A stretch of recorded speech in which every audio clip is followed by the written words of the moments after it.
Hello and welcome guys, very very warm welcome everyone. आप सबका स्वागत है डेली करंट अफेयर्स एनालिसिस में। मेरा नाम दोस्तों कुश पांडे है और आप देख रहे हैं the daily current affairs analysis.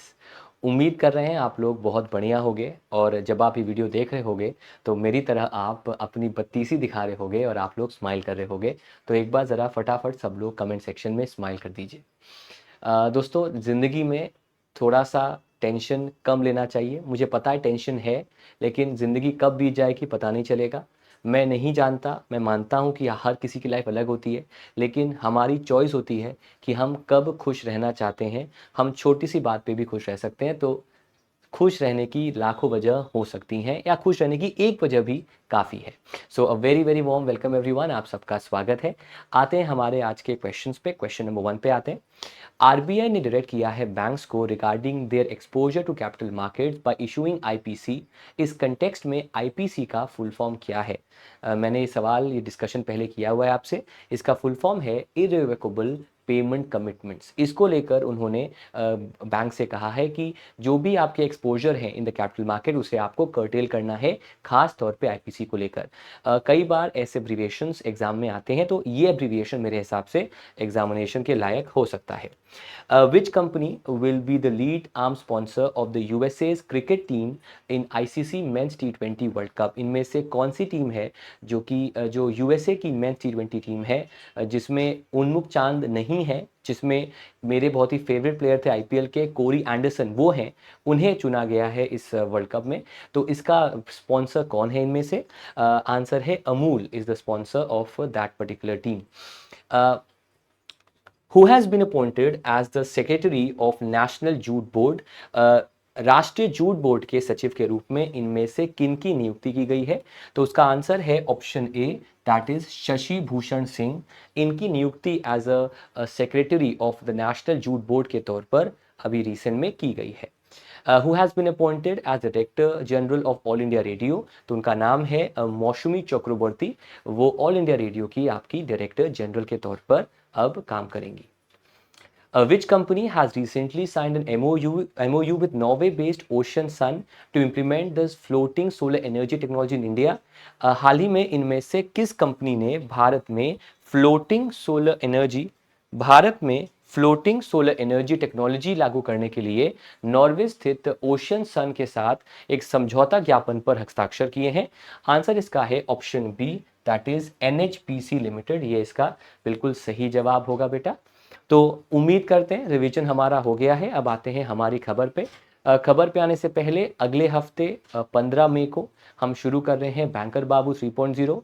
Banker बाबू में फाउंडेशन कोर्स होगा, जहां पर एकदम ही बेसिक से लेकर कि हमारा हिस्टोरिकल सिग्निफिकेंस क्या था बैंक्स का, बैंक्स कितने प्रकार के होते हैं, बैंक्स में बैंकिंग क्या होती है, कितने प्रकार के डिपॉजिट्स होते हैं, डिजिटल बैंकिंग क्या होती है, मॉनेटरी पॉलिसी क्या होती है, इन्फ्लेशन क्या है, जीडीपी क्या है, इन सारे चीज़ों पर हम बड़े ही आराम से डिस्कशन करेंगे। 35 लेक्चर्स होते हैं और वो इसके अंदर आएगा।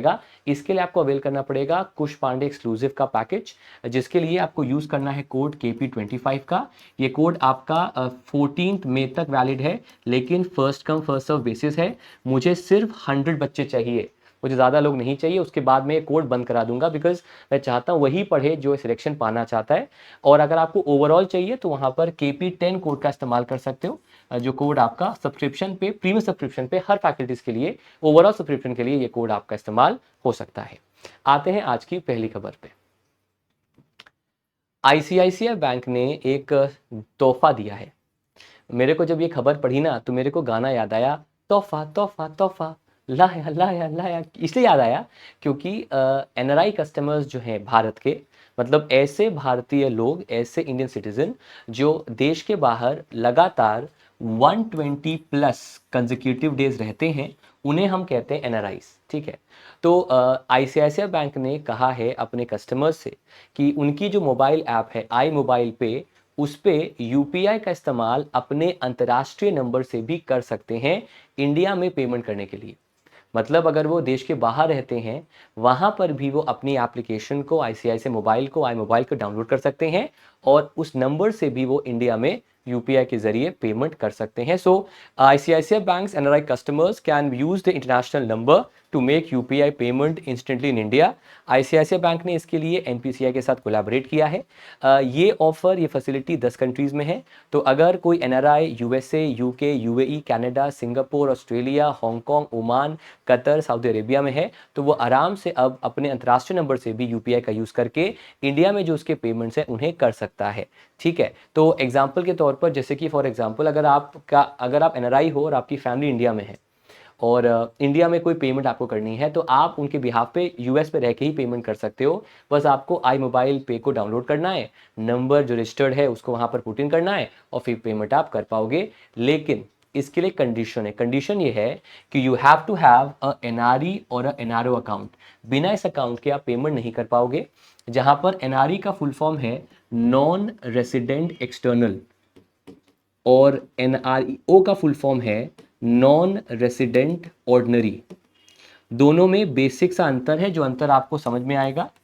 फॉर एग्जांपल अगर आपको इंडिया में अपने पेमेंट्स को करना है, या फिर इंडिया में अगर आपको इंडिया में अगर आपको कोई पेमेंट होनी, जैसे कि मान लेते हैं आपका इंडिया में एक बंगलो है, बंगलो से आपका रेंट आता है, तो उसके लिए आप इसका यूज़ करोगे क्योंकि आपको इंडिया में पेमेंट एक्सेप्ट करनी है। लेकिन अगर आपको बाहर से पैसा भेजना है और अपने सेविंग्स अकाउंट को आप कन्वर्ट नहीं करना चाहते, अपने एग्जिस्टिंग अकाउंट को, चाहे वो सेविंग्स हो, करंट हो, उसे कन्वर्ट नहीं करना चाहते, तो आप यूज़ करोगे एनआरई। एनआरई में यूज़ करने का फ़ायदा ये होता है कि इसमें जो भी पैसा आप डिपॉजिट करोगे वो नॉन टैक्सेबल है। मतलब जो भी आप बाहर से पैसा डिपॉजिट यहाँ पर डिपॉजिट करोगे, मतलब आप यूएस में कमाते हो और यहाँ पर जमा करोगे, तो यहाँ से पैसा टैक्सेबल नहीं होगा, ये टैक्सेबल होगा। इसमें जो पैसा इंडिया से आपको मिला होगा, इंडिया में जो आपने कमाया होगा, या फिर इंडिया से जो पेमेंट आ रही होगी, फॉर एग्जांपल आपका कोई बंगलो है, कोई इन्वेस्टमेंट है, उसका प्रॉफिट हो रहा होगा, वो टैक्सेबल होगा। तो ये 100% नॉन टैक्सेबल है। ये आपका टैक्सेबल है वो अमाउंट जो कि इंडिया में आप जनरेट कर रहे हो। इसमें भी आप बाहर से पैसा भेज सकते हो, लेकिन ऑप्शन आपके पास है, ये ओपन कर लो तो यहाँ पर कोई टैक्स नहीं। यहाँ पर जो इंडिया में आपका पेमेंट हो रहा है, इंडिया में जो आपका प्रॉफिट हो रहा है, या इंडिया में जो आपको इनकम हो रही है बारिंग द फॉरेन इनकम, उसमें टैक्स यहाँ पर लगेगा। तो अगर आपको ये कॉन्सेप्ट यूज करना है, अगर किसी एनआरआई कस्टमर को जो आईसीआईसीआई बैंक का है, उसको एक एनआरई एनआरओ अकाउंट ओपन करना पड़ेगा, तभी जाकर वो ये फैसिलिटी का इस्तेमाल कर पाएगा। पेमेंट्स फिर वो यूपीआई का अपने अंतर्राष्ट्रीय नंबर से भी इंडिया में कर पाएगा। इस एप्लीकेशन का नाम है आई मोबाइल पे।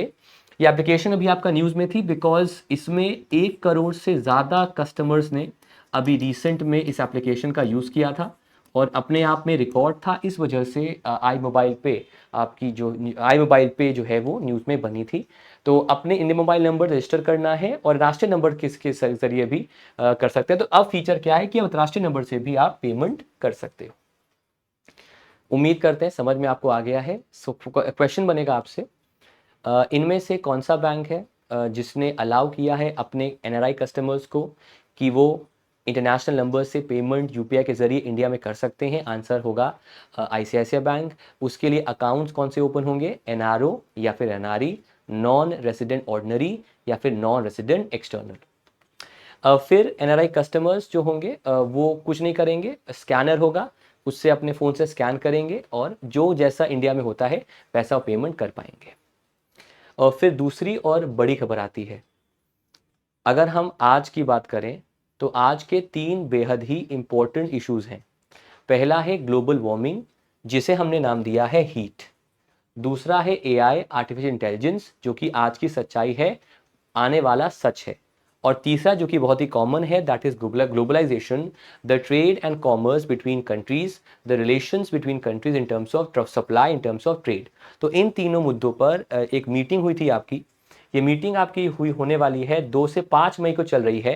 ये मीटिंग आपकी हो रही है बिलीसी में, और ये एक एडीबी की एनुअल मीटिंग है जो बिलीसी के अंदर बिलीसी सिटी के अंदर कराई जा रही है। So the Asian development fund, जो कि सबसे बड़ा फंड है एडीबी का, जिसके ज़रिए एडीबी कंट्रीज़ को, स्टेट्स को लोन देता है ताकि वहाँ पर डेवलपमेंट हो सके, उसमें जो मेंबर कंट्रीज़ हैं मिलकर इन्वेस्ट करेंगी $5 बिलियन, जो कि एशिया पैसिफिक रीजन के जो वल्नरेबल एरियाज़ हैं, साउथ एशिया हो गया या फिर आपके जो अंडर डेवलप्ड कंट्रीज़ हो गई, टू एन एक्सटेंट इंडिया हो गया, इंडिया कई स्टेट्स हो गए, पाकिस्तान ले लीजिए, कई देश ले लीजिए एशिया पैसिफिक में, उनमें ये पैसा मैक्सिमम आपका जो है वो इन्वेस्ट होगा। इसका अनाउंसमेंट किया गया, इस डिसीजन को लिया गया during the 57th annual meeting ADB की, जो कि बिलीसी में आपकी रिसेंट में कराई गई थी। अग्रीड अपॉन ये किया गया है कि जो डोनर्स हैं उन्होंने एडीबी के जरिए इस फंड पैसा लगाएंगे। इस फंड का नाम है आपका the ADF and the technical assistance special fund. एक तो पैसा इसमें जाएगा, एक पैसा इसमें जाएगा। इसमें जो एडीएफ है वो एडीबी का सबसे बड़ा सोर्स है ग्रांट्स का। वहां पर एडीबी को ग्रांट्स मिलती हैं जिसका यूज वो पुअरेस्ट कंट्रीज में, मोस्ट वल्नरेबल कंट्रीज में, उन मेंबर कंट्रीज में इन्वेस्ट करता है। अफ्रीका एक बड़ा हिस्सा एक इसका फायदा लेता है, एशिया पैसिफिक इसका बहुत फायदा लेता है, तो उन हिस्सों में किया जाता है। और एवरी 4 ईयर्स पे, हर 4 साल पे ये फंड को हमें रिप्लेनिश करना है। रिप्लेनिश का मतलब होता है कि एक घड़ा है, घड़े में आपने पानी भरा है, आपने पानी दबा के पी लिया, घड़ा क्या हुआ, खत्म हो गया ना, घड़े में पानी भरना पड़ेगा।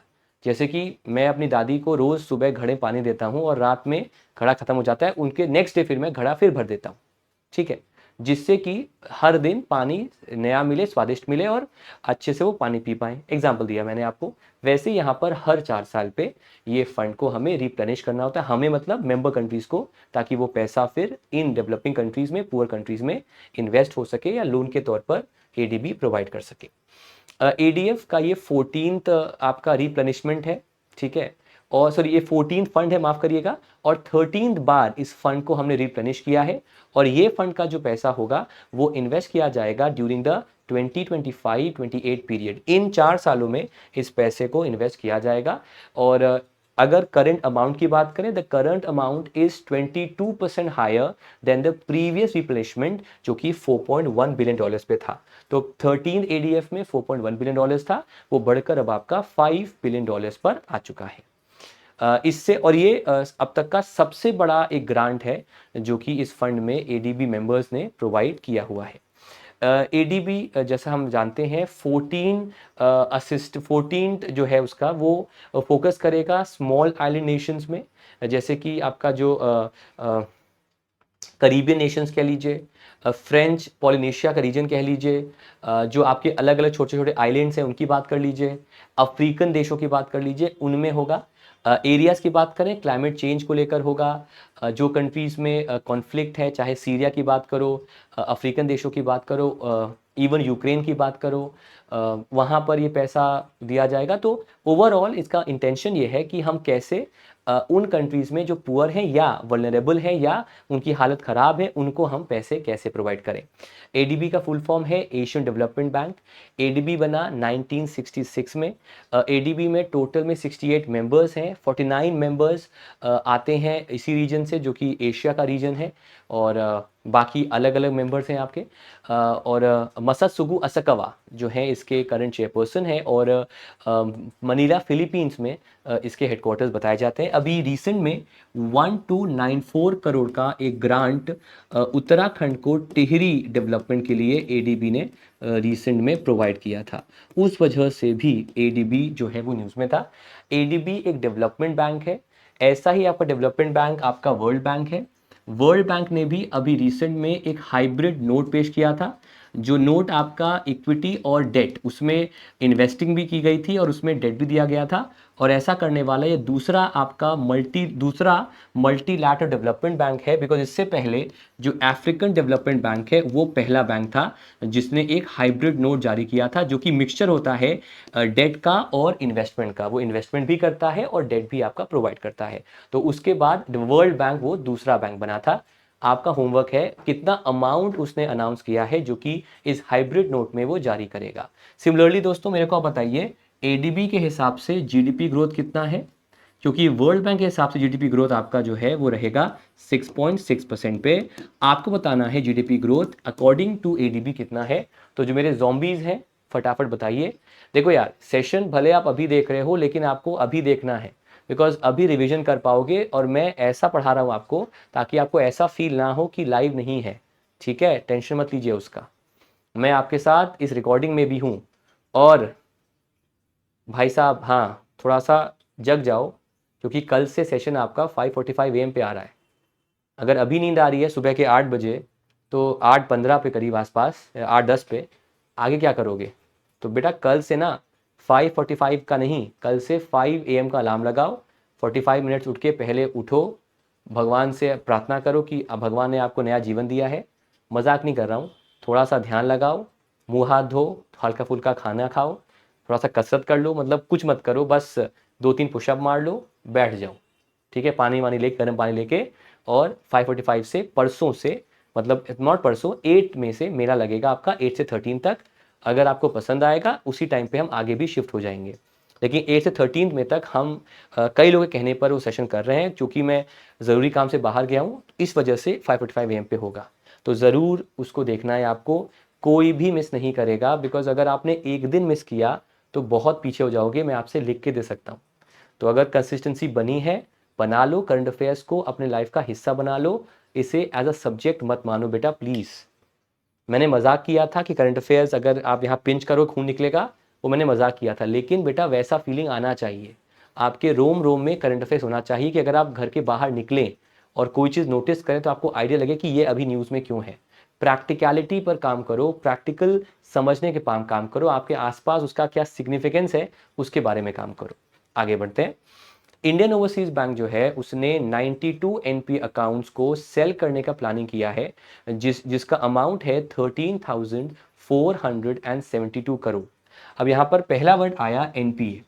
एनपीए का फुल फॉर्म है नॉन परफॉर्मिंग असेट। ये एनपीए का फुल फॉर्म है, ठीक है। एनपीए क्या होता है?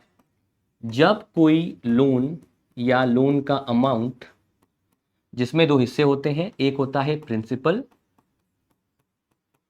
और एक होता है आपका इंटरेस्ट, या तो इनमें से जो मूलधन है जो लोन पे दिया गया था, या जो उस पे इंटरेस्ट चार्ज हो रहा है, इनमें से या तो कोई एक आपका ओवरड्यू है या दोनों ही आपके ओवरड्यू हैं, मतलब पैसे आपने इसके पे नहीं किए हैं और इसको ओवरड्यू हुए 90+ डेज हो गए हैं फ्रॉम द ड्यू डेट।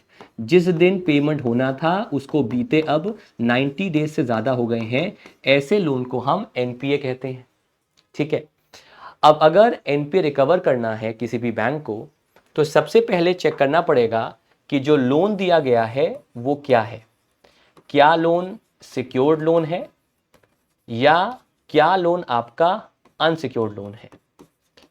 अगर अनसिक्योर्ड लोन है तो इसको रिकवर करना डिफिकल्ट होता है, बहुत डिफिकल्ट होता है एक अनसिक्योर्ड लोन को रिकवर करना, और इसीलिए हम बार बार सिबिल स्कोर चेक करते हैं, बार बार हम क्रेडिट स्कोर चेक करते हैं। अगर क्रेडिट स्कोर आपका 750 से ऊपर होता है तो ही एक अनसिक्योर्ड लोन आपका मिलता है। एग्जाम्पल के तौर पे पर्सनल लोन हो गया या क्रेडिट कार्ड पे लोन हो गया, ये सब क्या है? ये सब आपके अनसिक्योर्ड लोन है। जब हम बात करते हैं सिक्योर्ड लोन की, तो सिक्योर्ड लोन में एक सिक्योरिटी जमा होती है। जैसे कि अगर आपने घर का लोन लिया है तो आपका जो घर है वो एक सिक्योरिटी है। गोल्ड लोन लिया है, जो गोल्ड है वो सिक्योरिटी है। गाड़ी पर लोन लिया है या गाड़ी का लोन लिया है तो गाड़ी आपकी सिक्योरिटी है। भगवान ना करे, मतलब अभी तो आप लोग बेरोजगार हो, लेकिन आगे चल के जब रोजगार करोगे, देखो यार, बुरा लगता लगे, क्योंकि इस 8 महीनों में ना बैंकर बनना है आपको। मैं पूरी कोशिश कर रहा हूं बनाने की आपको, बस आपको लगे रहना है, सब कुछ त्याग दो, मेरे साथ जुड़ जाओ, इस मूवमेंट के साथ ज़ॉम्बी बन जाओ, करंट अफेयर्स की दिक्कत में सॉल्व कर दूंगा। प्लीज रिक्वेस्ट है मेरी आपसे। हाँ, तुम कहाँ थे? हाँ, तो सिक्योर्ड लोन में एक सिक्योरिटी होती है, सिक्योरिटी को फिर हम ऑक्शन करते हैं, और इसके लिए भारत में एक एक्ट बनाया गया है। उस एक्ट का नाम है, उस अधिनियम का नाम है, उस एक्ट का नाम है सरफेसी। इसका फुल फॉर्म प्लीज आप लोग होमवर्क में देख लेना। सरफेसी एक्ट इसके लिए आता है, सिक्योर्ड लोन्स के लिए आता है, कि सिक्योर्ड लोन का अगर एनपीए है जिसमें सिक्योरिटी एक जमा है, उसके लिए सरफेसी आता है। सरफेसी के अंदर एक कंसेप्ट को दिया गया है, सरफेसी के अंदर एक कंपनी को बनाने की बात की गई, जिस कंपनी का नाम है एआरसी, जिसका फुल फॉर्म है asset reconstruction company. Asset reconstruction company या तो एक बैंक सेटअप कर सकता है या फिर एक एनबीएफसी भी एआरसी की तरह वर्क कर सकती है। तो बेसिकली होगा क्या कि जो इंडियन ओवरसीज बैंक है वो अपने 92 एनपी अकाउंट्स को सेल करेगा और ये सेल करेगा to a ARC, to an ARC. एक एआरसी जो होगा इस पर्टिकुलर एक ऑक्शन के जरिए उसे परचेज करेगी, फिर अपने तरीके से उस असेट को जो उस लोन पे है, उस एनपीए पे है, उसे रिस्ट्रक्चर करेगी और उसे सेल करके रिकवर करेगी। रिकवर करने पे जो मुनाफा होगा वो एआरसी का होगा। तो बेसिकली एक ऑक्शन होगा जहां पर जो भी एलिजिबल एआरसीज हैं उन्हें मई 13 तक अपना एक डॉक्यूमेंट पेश करना है, अपना एक्सप्रेशन ऑफ इंटरेस्ट, मतलब अपना लिखित में देना है कि हम इंटरेस्टेड हैं उस एनपीओ को परचेज करने के लिए, और उसको परचेज करके फिर वो उसे अपने लेवल पर सेल ऑफ कर सकते हैं। ये करके फिर एनपीए को कम कर सकता है इंडियन ओवरसीज बैंक। इसके लिए इंडिया में एक मॉडल भी बना है जिसका नाम है bad bank model. Bad bank model के अंदर दो लोग आते हैं, एक है एनएआरसीएल और दूसरा है आईडीआरसीएल। एनएआरसीएल जो है उसका फुल फॉर्म है national asset reconstruction company limited, जो कि एक सेंट्रलाइज्ड एआरसी की तरह काम करेगी, और आईडीआरसीएल काम करेगी एएमसी की तरह। एआरसी मैंने आपको बता दिया है, एएमसी का फुल फॉर्म है असेट मैनेजमेंट कंपनी, एक ऐसी कंपनी जो सिक्योरिटी को रीस्ट्रक्चर करेगी और जब एआरसी उसे सेल करेगी तो जो सिक्योरिटी होगी वो आपकी यहीं से सेल ऑफ होगी। तो जो मेन ऑक्शन करने का काम है वो काम एआरसी का होगा, जो उस असेट को मैनेज करने का काम है वो एएमसी का होगा। सो एआरसी ऑक्शन करेगी और फिर एएमसी के जरिए वो सिक्योरिटी जो है वो आपका सेल होगा। तो NARCL is a centralised ARC, IDRCL is a centralised AMC, दोनों मिलकर नाम है बैड बैंक का, और मिलकर ये जो मैक्सिमम लोन अकाउंट्स हैं जो एनपीए हैं बैंक्स के उन्हें रिकवर करने की कोशिश करेगी। ऐसा इसलिए किया है क्योंकि लोन रिकवरी एक प्राइमरी फंक्शन बैंक का नहीं है। बैंक के दो ही प्राइमरी फंक्शन है, पहला है अकाउंट्स डिपॉजिट और दूसरा है लोन्स। उन दोनों में बैंक को वर्क करना है, उसके अलावा बाकी तमाम मैक्सिमम फंक्शन जो हैं वो सेकेंडरी फंक्शंस हैं। और चूंकि एनपीए प्रॉब्लम एक बड़ा प्रॉब्लम है, उसे रिकवर करने के लिए सरकार ने, आरबीआई ने बैड बैंक को पेश किया था, और कई सारे बड़े बैंक्स अपने एनपीए अकाउंट्स को इन इन मतलब अनलाइक आईओबी वो उनको ना देकर वो इनको दे रहे हैं ताकि इनके जरिए वो रिकवर हो सके। हालांकि इंडियन ओवरसीज बैंक ने यहाँ पर ये मौका जो है वो एआरसीज को दिया है जो कि अलग से काम करती हैं, जिनका रिलेशन इनसे फिलहाल नहीं है। बाकी स्क्रीन पे आप देख सकते हैं एनपीए के 3 टाइप होते हैं। सब स्टैंडर्ड अगर 12 मंथ्स तक है, डाउटफुल अगर 12 मंथ से ज़्यादा है, और अगर ऐसा देखा जाए कि एनपीए आपका रिकवर नहीं होगा तो उसे कहा जाएगा लॉस। तो 3 होते हैं स्टेज आपके एनपीए बनने के बाद। फर्स्ट 12 मंथ्स में after the NPA category, after the NPA announcement सब स्टैंडर्ड, आफ्टर 12 मंथ्स डाउटफुल, और अगर ऐसा आभास हो, ऐसा क्लियर हो जाए कि रिकवरी नहीं होगी तो वो होगा आपका लॉस असेट। उसके पहले अगर एक लोन दिया गया है तो लोन को कहा जाएगा आपका स्टैंडर्ड असेट, ठीक है। और लोन में अगर डिले नहीं है तो ये होगा आपका रेगुलर। जैसे आपका डिले होगा वो लोन जिसे हमने स्टैंडर्ड असेट कहा है उसका नाम पड़ेगा आपका स्ट्रेस्ड। अब जैसे स्ट्रेस्ड नाम पड़ेगा वैसे ही, और ये बात जरा सुनिएगा ध्यान से, वैसे ही जो लोन अकाउंट होगा वो कन्वर्ट होगा इनटू एसएमए। जब तक स्टैंडर्ड था, रेगुलर था, तब तक इस अकाउंट का नाम था आपका स्टैंडर्ड अकाउंट। लेकिन जैसे ही लोन ओवरड्यू हुआ वैसे ही लोन अकाउंट क्या बन गया, एसएमए बन गया, जहां पर एसएमए का फुल फॉर्म है स्पेशल मेंशन अकाउंट। क्या फुल फॉर्म है इसका? Special mention account.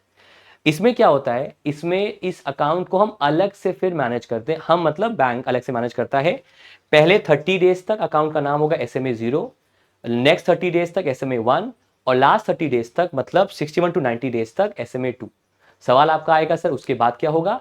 उसके बाद ये अकाउंट क्या बन जाएगा आपका एनपीए। तो ये बात याद रखिएगा कि जैसे ही एक लोन अमाउंट ओवरड्यू होता है, जैसे कोई भी बोरोवर अपनी पेमेंट डेट को मिस करता है, वैसे ही वो अकाउंट चेंज हो जाता है इनटू एसएमए।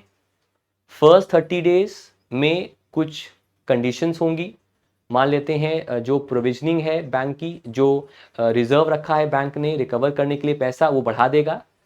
नेक्स्ट 30 डेज में 31 टू 60 में और बढ़ा देगा ताकि तैयारी कर ले वो कि अगर एनपीए रिकवर नहीं होगा तो हम हेल्प करेंगे। और आखिरी में 61 टू 90 एसएमए 2 होगा। इसके बाद भी अगर ओवरड्यू अमाउंट बचता है तो क्या बनता है वो आपका एनपीए।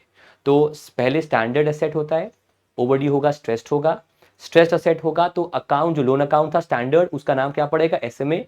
लोन अकाउंट के 3 टाइप होंगे, पहले 30 डेज में एसएमए 0, सेकेंड 30 डेज में एसएमए 1, थर्ड में एसएमए 2। और अगर फिर भी नहीं हुआ तो लोन अकाउंट का नाम क्या पड़ेगा, एनपीए। और असेट क्या बन जाएगा आपका, वो बन जाएगा एनपीए, वो भी एनपीए कहलाएगा। एनपीए के 3 टाइप होंगे आपके, सबस्टैंडर्ड, डाउटफुल और लॉस। उम्मीद करते हैं आपको कतरा कतरा समझ में आ गया सबको। Everyone please give me a big big thumbs up and I hope आपको हर चीज़ समझ में आ रही है। आज मैं नोट्स प्रो नहीं ऐड कर पा रहा हूँ, उसके लिए माफ़ी चाहता हूँ। कल से आपको नोट्स प्रो मिलेगा और 15 मई से आपको मिलेगा ज़ॉम्बीवर्स, जो मैं बहुत एक्साइटेड हूँ आपको बताने के लिए, बिकॉज वो पूरी तरीके से सब कुछ चेंज कर देगा। नोट्स कैसे बनाएं और कैसे स्पेशली रिवाइज करें, वो पूरी तरीके चेंज कर देगा।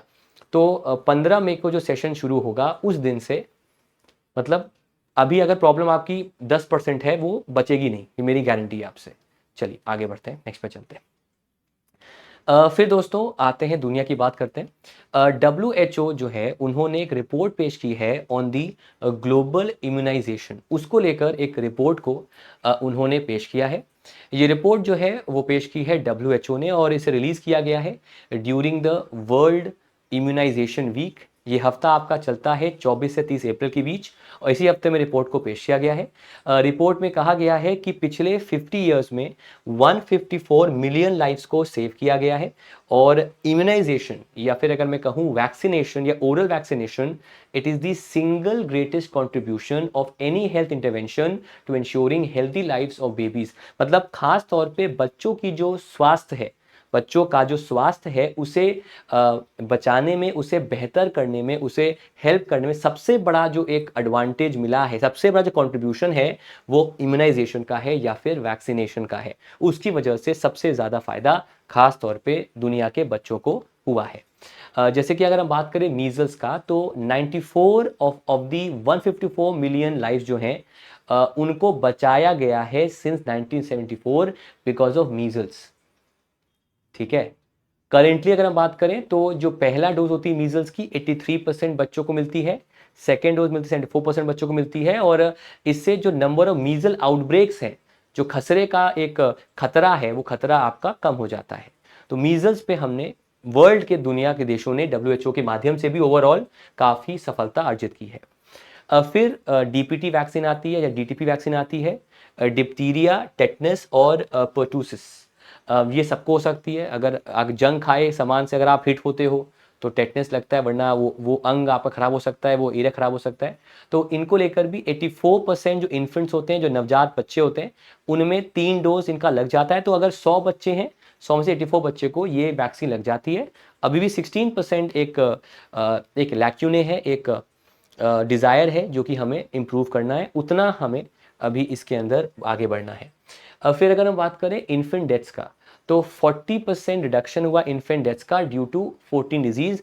इन्हें 14 बीमारियों में से जो पहले डेथ होती थी उनमें अब 40% की कमी आई है। इनके नाम है diphtheria, haemophilus influenza type B, hepatitis B, Japanese encephalitis, measles, meningitis A, pertussis, invasive pneumococcal disease, polio, rotavirus, rubella, tetanus, tuberculosis और येलो फीवर।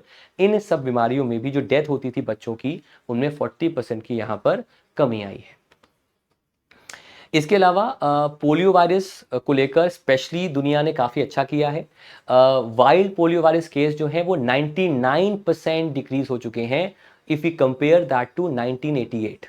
ठीक है, इनमें से 3 स्ट्रेन्स, टाइप 1, टाइप 2 और टाइप 3, इन 3 स्ट्रेन्स के बारे में हम बात कर रहे हैं। उनमें जो टाइप 2 है वो 1999 में इरेडिकेट हो चुका है, दुनिया से ख़त्म हो चुका है।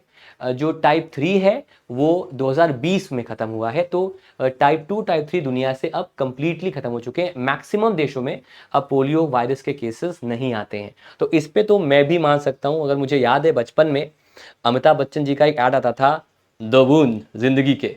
मैं घटिया एक्टिंग कर रहा हूँ लेकिन याद है आपको, 2 बूंद। आप कुछ भी कहो, उस एड ने ना as a 10 year child, as a 8 year child मेरे में ना काफ़ी डिफरेंस क्रिएट किया था। वो एक बहुत ही सक्सेसफुल कैंपेन था हमारी सरकार का और उसके लिए जो भी उस समय सरकार थी वो हमारे धन्यवाद की पात्र है, बिकॉज वो एक अच्छा मैसेज था। इनफैक्ट मुझे याद है एक और अभियान था जो कि अगेन उसका रिलेशन हेल्थ से नहीं है, स्कूल चले हम उस ऐड में अटल बिहारी वाजपेयी जी बहुत ही क्या क्या पीएम थे, वो और दो बच्चे या बच्चियां उनके हाथ में थे और उनको स्कूल ले जा रहे थे। उसका इम्पैक्ट भी मेरे लाइफ पे काफ़ी पड़ा, बिकॉज मुझे पता चला इंपॉर्टेंस क्या है स्कूल जाने की और स्कूल की। तो अगेन वो भी एक बहुत ही रेलिवेंट कैंपेन था। तो जब अगर सरकार चाह लेना तो हो सकता है, और ये आपके पोलियो का जो सक्सेस है इंडिया में ना, वो इसका सबसे बड़ा एग्जाम्पल है।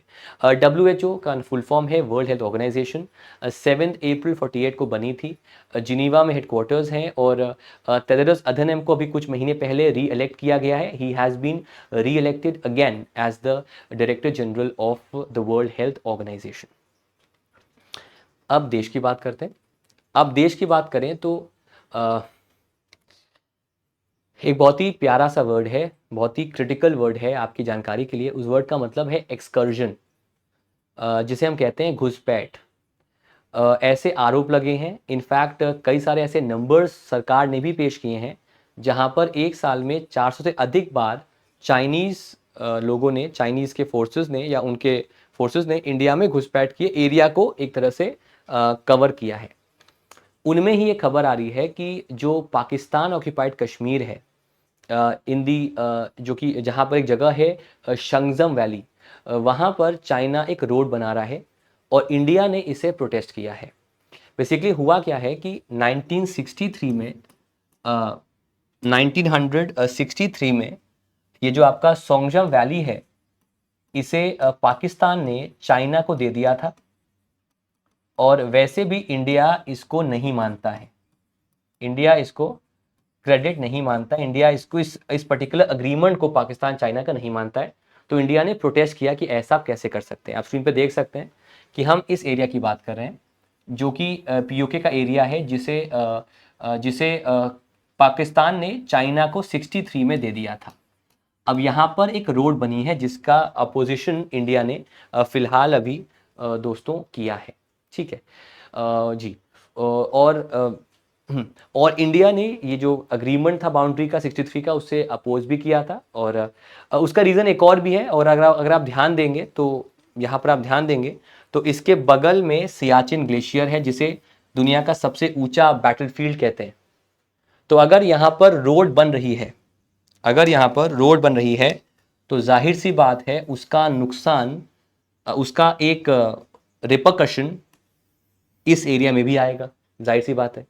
तो उसको लेकर इंडिया ने ऑपोजिशन दर्ज किया रहा है, प्रोटेस्ट किया है against such a construction of road by China. इस वजह से भी ये बनी हुई है। तो वो चीज़ आप लोग पढ़ लीजिएगा। सियाचिन ग्लेशियर एक भारतीय टेरिटरी का वाइटल पीस है, और इसी वैली के बगल में है। और 2020 से वैसे भी इंडिया चाइना के बीच, खासतौर पे ईस्टर्न लद्दाख रीजन है, जिसमें आपका मतलब पैंगोंग लेक भी आती है, उस रीजन को लेकर काफ़ी इश्यूज पिछले 3 से 4 सालों में लगातार बढ़ते गए हैं। ठीक है, और जो एक इनफॉर्मल बाउंड्री है इंडिया और चाइना की, चाहे आप उसे मैकमोहन लाइन कह लें या उसके LAC कह लें, जिसे हम लाइन ऑफ एक्चुअल कंट्रोल कहते हैं, उसको लेकर भी इश्यूज आपके बने हुए हैं। स्पेशली आपके जो देप्सांग का रीजन है और जो दौलत बेग ओल्डी, इन रीजन्स में भी आपके इश्यूज इंडिया और चाइना के बीच में बने हुए हैं। फिर दोस्तों कई ऐसे सेक्टर्स होते हैं जिन सेक्टर्स में लेबर काफ़ी लगता है। आपने सुना होगा कि दो तरह की वॉचेस आती हैं। एक आती हैं manufactured, company manufactured, machine manufactured, और एक आती हैं हैंडमेड, बिस्पोक। मतलब एक ऐसी वॉचेस जो कि एक मुझे नाम नहीं पता उस लेबर को क्या कहते हैं, बिकॉज वो काफ़ी पैसा कमाते हैं, बिकॉज वो वॉच को बनाते हैं खुद से बनाते हैं वॉच को। हैंडमेड वॉचेस होती हैं वो, स्विस वॉचेस होती हैं, खासतौर पे स्विच वॉचेस में भी होती हैं, और वो हैंडमेड होती हैं, बहुत ही महंगी होती हैं। तो वो जो सेक्टर होगा ना, that will be a labour intensive sector. मतलब ये कि उसका आप मैकेनाइजेशन नहीं कर सकते, उसमें आप रोबोट्स का या फिर कर सकते हो, लेकिन जो उसकी फिर USP है ना, वो मर जाती है। वैसे ही भारत में ऐसे सेक्टर्स हैं जहाँ पर लेबर कॉस्ट ज़्यादा है, लेबर इन्वॉल्वमेंट ज़्यादा है। उनका जो एक्सपोर्ट है उसमें 12% का डिक्लाइन देखा गया है, अगर कंपेयर करें पैंडेमिक से पहले लेवल को, कि उस समय क्या था अब क्या है, उसमें 12% का अंतर देखा गया है। इनमें टेक्सटाइल्स है, लेदर है, जेम्स ज्वेलरी है, मरीन प्रोडक्ट्स हैं, उनमें 12% डिक्रीज देखा गया है। और ये प्री पैंडेमिक लेवल से, मतलब फाइनेंशियल ईयर 18 से अगर हम कंपेयर करें अब को, तो उसमें अंतर आया है बिकॉज कंपटीशन बढ़ा है फ्रॉम वियतनाम एंड बांग्लादेश, और उनकी वजह से भी ये एक कंपटीशन बढ़ने की वजह से भी, इन दो देशों की वजह से भी इंडिया का एक्सपोर्ट थोड़ा सा कम हुआ है। फाइनेंशियल 18-19 में जो नंबर्स थे एक्सपोर्ट के, वो थे $90 बिलियन फाइनेंशियल 18 के लिए, $88.14 बिलियन फाइनेंशियल 19 के लिए। लेकिन ये नंबर्स अब आपके पहले से काफ़ी ज़्यादा कम हुए हैं अगर ऐसे हम कंपेयर करें, और इस वजह से ये प्रॉब्लम की बात हमारे सामने दोस्तों जो है वो हो सकती है। तो अगर हम ग्लोबल ट्रेड की बात करें तो इस रिपोर्ट की, जीटीआर रिपोर्ट की बात करें तो चाइना ने $114 बिलियन का वर्थ गारमेंट्स को एक्सपोर्ट किया है। यूरोपियन यूनियन ने 94.4 बिलियन, वियतनाम ने 81.6 बिलियन, बांग्लादेश ने 43.8 बिलियन, जबकि India which is a developer country, which is a comparatively developed country than Bangladesh, India ने सिर्फ $14.5 बिलियन का एक्सपोर्ट किया है from these labour intensive sectors. तो जो हम पहले भी कर रहे थे इतने नंबर्स, वो नंबर्स हमने काफ़ी अब पहले से कम कर दिए हैं। तो ये भी एक चिंता की बात है और इस पे भी एड्रेस हमें करना पड़ेगा। फिर दोस्तों मैंने आपको बताया था कि एक नया फर्टिलाइज़र का टाइप है जो कि स्टैंडर्ड है और काफ़ी लेस हार्मफुल है, जिसका नाम था नैनो डीएपी। एक जगह थी आपकी गुजरात में कलोल, वहाँ पर इसका एक प्लांट भी बनाया गया था, जहाँ पर डीएपी का फुल फॉर्म है di ammonium phosphate. Nano DAP की जो पेटेंट है वो पेटेंट है इफ्को के पास। इफ्को जो कंपनी है, जो सरकारी कंपनी है, इसने इस फर्टिलाइज़र को बनाया है।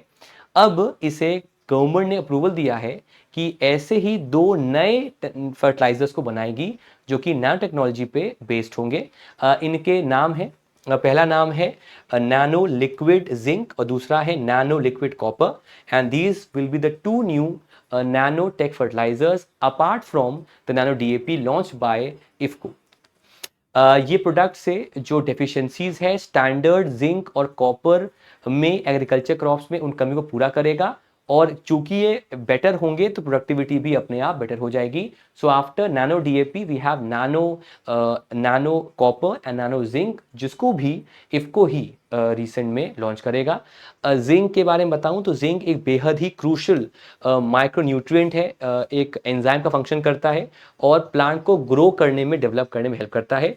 और ये इस पर्टिकुलर न्यूट्रिएंट की जो डेफिशिएंसी है वो इंडियन क्रॉप्स में एक बहुत बड़ी कंसर्न है। तो उसको देखते हुए ये प्लांट को आपका सेटअप, इस प्लांट को बनाया गया है। कॉपर की बात करें, कॉपर अगेन ये भी एंजाइमेटिक एक्टिविटीज के लिए पॉपुलर है, और खास तौर पे क्लोरोफिल और सीड प्रोडक्शन में इसका रोल रहता है। और अगर ये कम होता है तो जो डिजीज होने के चांसेस हैं प्लांट्स में, क्रॉप्स में, उनकी संभावना बढ़ जाती है। इस वजह से ये दोनों फर्टिलाइजर्स को, इसका जो नैनोटेक वर्जन है उसको इफ्को ने अभी लॉन्च किया है। फिर दोस्तों बेंगलुरु में इंडिया ने अपना पहला India made unmanned aerial vehicle bomber जो है उसको लॉन्च किया है। ये व्हीकल को डेवलप किया है फ्लाइंग वेस्ट डिफेंस ने, और इसका नाम है FWD 200B। इसका मेन मकसद है कि इंडिया में बना है तो सस्ता होगा, और इंडिया खुद से बनाएगा तो इंडिया को इंपोर्ट नहीं करना पड़ेगा। इससे इसका टोटल जो खर्चा है वो 25 करोड़ का है, और इसको कंपेयर करें, अगर ऐसा सिमिलर एयरक्राफ्ट हम यूएस से इंपोर्ट करेंगे तो वो उसके बहुत ही छोटे फ्रैक्शन में ये बनकर रेडी हो जाएगा। तो एक तरह से इंडिया ने अपना जो एक्सपोर्ट बिल है regarding the defence bomber aviation aircraft, defence bomber aircraft का, वो यहाँ पर कम कर दिया है। और इसमें टोटल कैपेसिटी पेलोड की है 100 kgs की। ये basically it is a type of male unmanned combat aerial vehicle, जहाँ पर मेल मतलब होता है मीडियम ऑल्टीट्यूड पर ये फ्लाई कर सकता है और लॉन्ग एंड्योरेंस तक, लंबे समय तक ये फ्लाई कर सकता है। इसका मैक्सिमम स्पीड है 200 kts या 70 किलोमीटर पर आवर, और इसकी जो एंड्योरेंस कैपेसिटी है ये 12 से 20 घंटे तक हवा में यात्रा कर सकता है, हवा में ट्रैवल कर सकता है।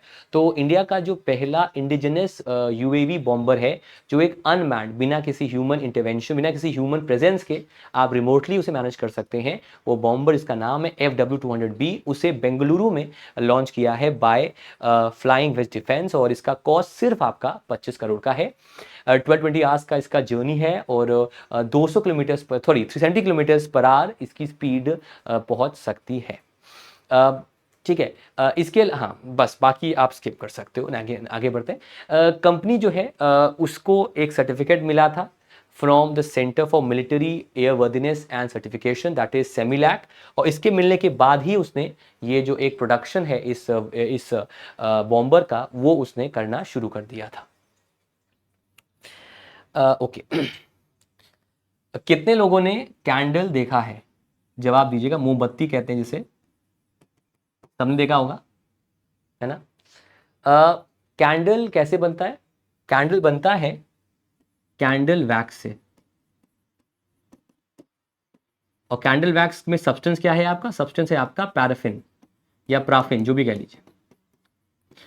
तो अब जो हमारे जर्मन साइंटिस्ट है, जर्मन एक कंपनी है, उसने पैराफिन का यूज करके एक रॉकेट को बनाया है, एक रॉकेट को टेस्ट किया है। सो जर्मन कंपनी हिल्म पल्स, उन्होंने लॉन्च किया है एक कैंडल वैक्स पावर्ड रॉकेट जो कि केबल है कैरी करना कमर्शियल सैटेलाइट्स को। और इसकी खासियत ये है कि इसमें पैराफिन का इस्तेमाल जो है वो किया गया है।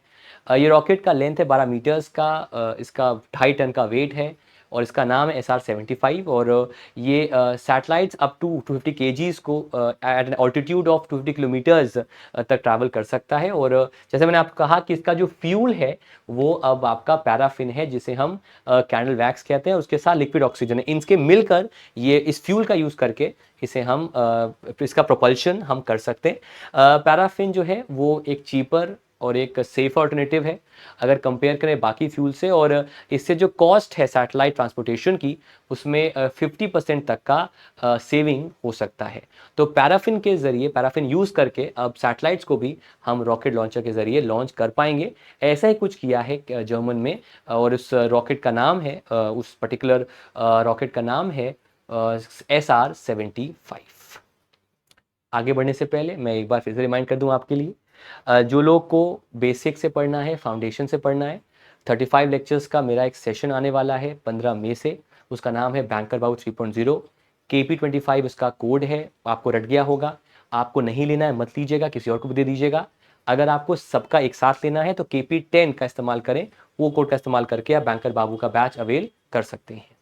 अब आते हैं MOUs पर। KKR, अब यहाँ पर KKR, मैं IPL टीम की बात नहीं कर रहा। KKR एक इन्वेस्टमेंट फर्म है US की, जो इन्वेस्टमेंट्स करती है अलग अलग कंपनीज में। तो KKR ने हेल्थियम को अक्वायर किया है फ्रॉम एपैक्स पार्टनर्स, और ये एक्विजिशन का कॉस्ट है 7,000 करोड़ का। 7,000 करोड़ में जो KKR है उसने हेल्थियम को रीसेंट में अक्वायर किया है। KKR ने इस कंपनी को अक्वायर किया है, और ये एक इंडियन मेडिकल डिवाइसेस कंपनी है, और अपेक्स पार्टनर से इन्होंने इसको परचेज आपका किया है। अपेक्स इसमें 99.8% ओन करती है, जबकि अनीश बाफना जो इसके करंट हेड हैं वो इसका 0.2% ओन करते हैं। और ये दुनिया की चौथी सबसे बड़ी सर्जिकल सूचर मैन्युफैक्चरर है। तो उसको अब KKR ने जो है रीसेंट में अक्वायर किया है। तो एक सवाल बनेगा कि which of the following investment firms has acquired Healthium, and the answer would be KKR। किससे एक्वायर किया है? आपका एपैक्स से उन्होंने इसको जो है वो एक्वायर किया हुआ है। फिर इंडिया पोस्ट ने एफ शिप के साथ, जो कि अगेन एक फाइनेंशियल सर्विसेज कंपनी है, उनके साथ कोलैबोरेशन किया है, और जो ऑनलाइन कॉमर्स डिलीवरी है, ऑनलाइन जो चीज़ें लोग परचेज करते हैं उन्हें डिलीवर कराने के लिए घरों तक, उसके लिए अग्रीमेंट आपका रिसेंट में किया है। और इससे जो एक रीच है खास तौर पे एफ शिप की, in collaboration with India post, अब देश के अलग अलग देहात इलाकों में, गांव इलाके पहुंच जाएगी, क्योंकि वहां पर आपका इंडिया पोस्ट जो है वो अवेलेबल है। तो बेसिकली होगा क्या कि लेट्स सपोज अमेजन से किसी ने कोई चीज परचेज की, मान लेते हैं परचेज किया एक बुक, ठीक है, और वो आदमी रहता है लेट्स सपोज बनकटी में, बस्ती में, उत्तर प्रदेश में। बनकटी एक छोटा सा एरिया है बस्ती डिस्ट्रिक्ट में, उत्तर प्रदेश में। अब होगा क्या कि अमेजन ने इसके लिए उसका जो एक लॉजिस्टिक प्रोवाइडर मान लेते एफ शिप है, उसके साथ कोलैबोरेट किया है। अब एफ शिप ने इसके लिए टाई अप किया किसके साथ? इंडिया पोस्ट के साथ। और अब ये जो उनका डिलीवरी है इस ई कॉमर्स वेबसाइट से, वो कहाँ पहुँच जाएगा? बस्ती और बनकटी। तो वहाँ तक पहुँचने का फ़ायदा यहाँ पर जो है वो हमने दोस्तों देखा है। ठीक है, हाँ। अब इसके लिए बेसिकली होगा क्या कि चाहे कोई स्टार्टअप हो, कोई D2C कंपनी हो, कोई मीडियम कंपनी मतलब कोई छोटा बिज़नेस हो, ऑनलाइन वो सेल कर रही हो, तो अमेज़न का तो देखो, यहाँ मैंने अमेज़न लिंक ज़रूर दिया, लेकिन अमेज़न का खुद का अपना एक लॉजिस्टिक प्रोवाइडर होगा। वहाँ पर एफशिप को वो टाई अप नहीं करेगा, कर भी सकता है लेकिन टाई अप नहीं करेगा।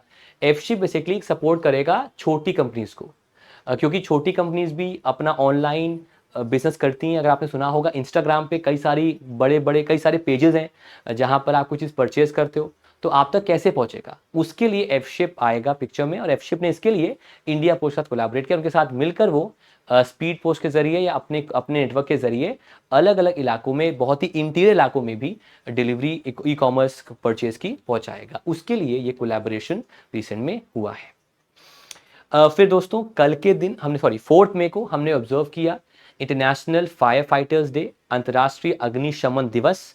और ये हर साल 4 मई को हुआ था। और ख़ास तौर पे जो ब्रेव मेन एंड वुमेन जिन्होंने अपनी लाइफ गंवाई है for saving us from fire fights, from Fyers and others, उनको याद करने के लिए 4 मई को हम इस डे को ऑब्जर्व करते हैं। फिर सुब्रांशु शेखर आचार्य ये बने हैं CMD of the national small industries commission, NSIC के इन्हें बनाया गया है चेयरपर्सन, और इन्होंने चार्ज लिया है as the new head of the NSIDC।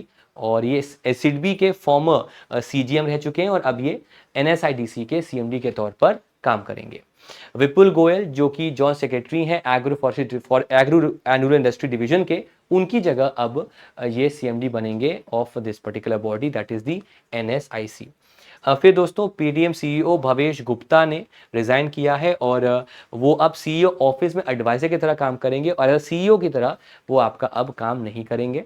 Paytm की जो पेरेंट कंपनी है 197 कम्युनिकेशन, उन्होंने इनका रिजिग्नेशन एक्सेप्ट कर लिया है, और अब एज एन एडवाइजरी रोल के तौर पर जो मिस्टर गुप्ता साहब हैं वो अब वर्क करेंगे।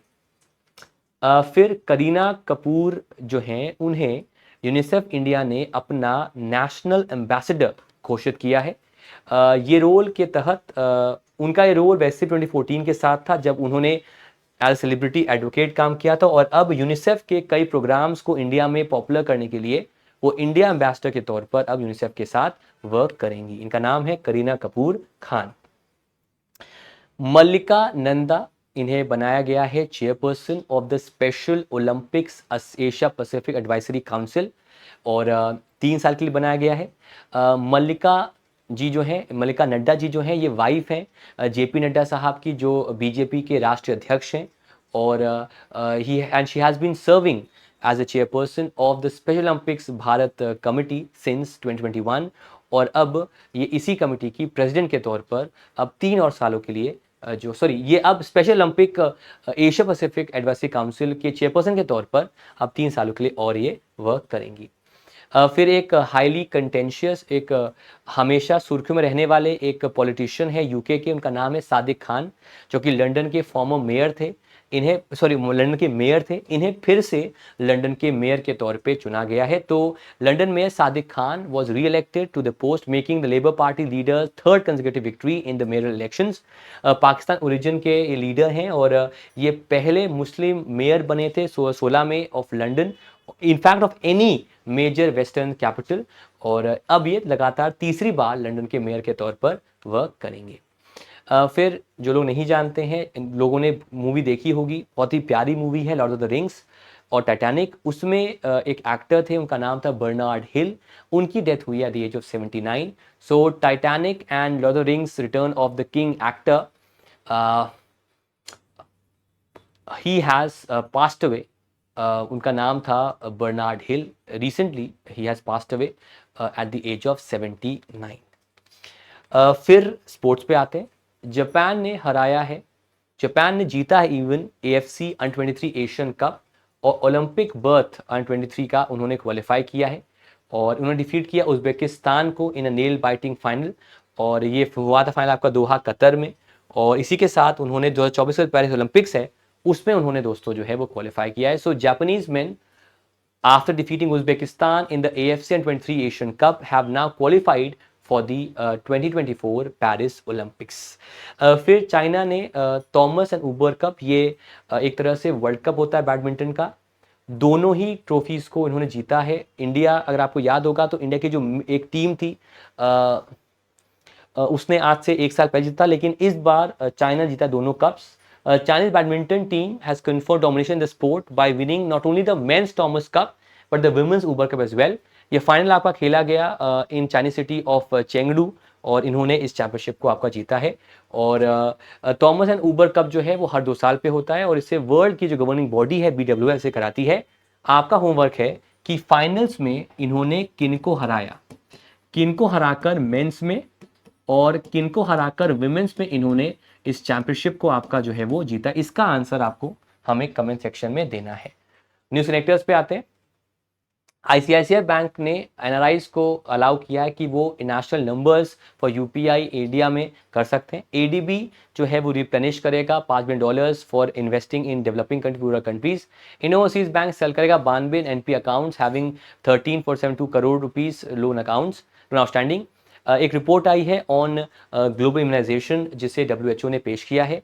इन्हें प्रोटेस्ट किया Chinese road construction at the Shaksgam valley in Pakistan occupied Kashmir. Exports from key labour intensive sector decline किए 12% से compare to the pre pandemic levels. IFFCO 2 नए बनाए fertilisers, nano copper, nano zinc. पहला India made bomber UAV unveil हुआ है बेंगलुरु में, FWD 200B। German company ने test किया रॉकेट SR-75 जो कि कैंडल वैक्स पैराफिन से बना है। KKR US बेस्ड कंपनी है, उसने एक्वायर किया Apex Healthium from Apex partners at a cost of 7,000 crore. एफशिप ने कोलैबोरेट किया है इंडिया पोस्ट के साथ फॉर एनहांस इनकॉम डिलीवरी। ये नेशनल फायर फाइटर्स डे होता है आप 2024 का मई 4 को। शुभ्रांशु शेखर आचार्य बने हैं CMD of NSIC। Paytm CEO Bhavesh Gupta अब बने एडवाइजर टू द CEO, अब उन्होंने रिजाइन किया है। यूनिसेफ इंडिया ने करीना कपूर खान को बनाया नेशनल एम्बेसडर। मल्लिका नड्डा बनी है women chairperson of the special Olympic Asia Pacific advisory council. Titanic और lord of the rings actor Bernard Hill की डेथ हुई है। जापान ने ट्रायम्फ किया है the AFC Under-23 Asian cup. China जीता है आपका Thomas Uber cup, that is the men's and women's world cup of badminton recently. And आगे बढ़ने से पहले ये बैच आपका आएगा, ज़्यादा मैं प्रमोट करूंगा नहीं, मन है आपका लीजिए। मन क्या लेना पड़ेगा आपको, बिकॉज अगर आप फाउंडेशन करना चाहते हैं बैंकिंग का तो इससे अच्छी चीज़ नहीं हो सकती। बाकी आपकी मर्जी है sir. With this we will come to an end. Thank you so much. बाकी ये आपका होमवर्क है, ये 3 सवाल, इसके आंसर दीजिए। और कल से सेशन हमारा 5:45 AM पर आएगा 8 से 13 मई तक। तो अभी अगर आप जगते हैं 6 बजे या 7 बजे, जगना शुरू कर दीजिए ताकि आपको दिक्कत ना हो। With this guys, thank you so much everyone for coming. Bye bye guys, take care everyone and thank you so much everyone. Bye bye. Thank you so much.